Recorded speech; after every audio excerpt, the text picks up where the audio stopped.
how did we get here? How did we get from this to this? Well, the answer is quite simple.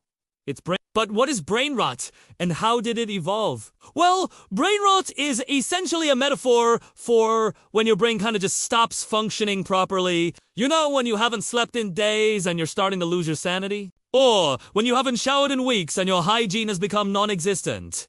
Yeah, that's in more severe cases, brain rot can cause you to forget basic functions like how to speak or even how to walk.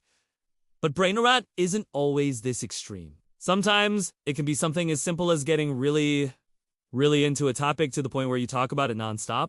You could also be experiencing brain rot if you find yourself unable to focus or do anything productive because your mind is just constantly wandering. But where did this term come from, and why do we use it to describe this phenomenon? Well, the word brain rot was first used in the 19th century, and it was used to describe a type of mental illness. At the time, it was believed that brain rot was caused by an excess of a substance called phosphorus in the body. Phosphorus is actually a chemical element, and it's found in a lot of foods, like milk, cheese, and eggs. But it was not until later that we learned that eating too much of it can cause symptoms like confusion and psychosis. In the early 20th century, brain rot started being used as a more general term to describe dementia and other cognitive disorders. But today, we use it to describe a much wider range of things. For example, you might use it to describe someone who's obsessed with a TV show or a video game, or you might use it to describe yourself when you've been studying for weeks and you just need a break. So yeah, brain rot is a pretty broad term,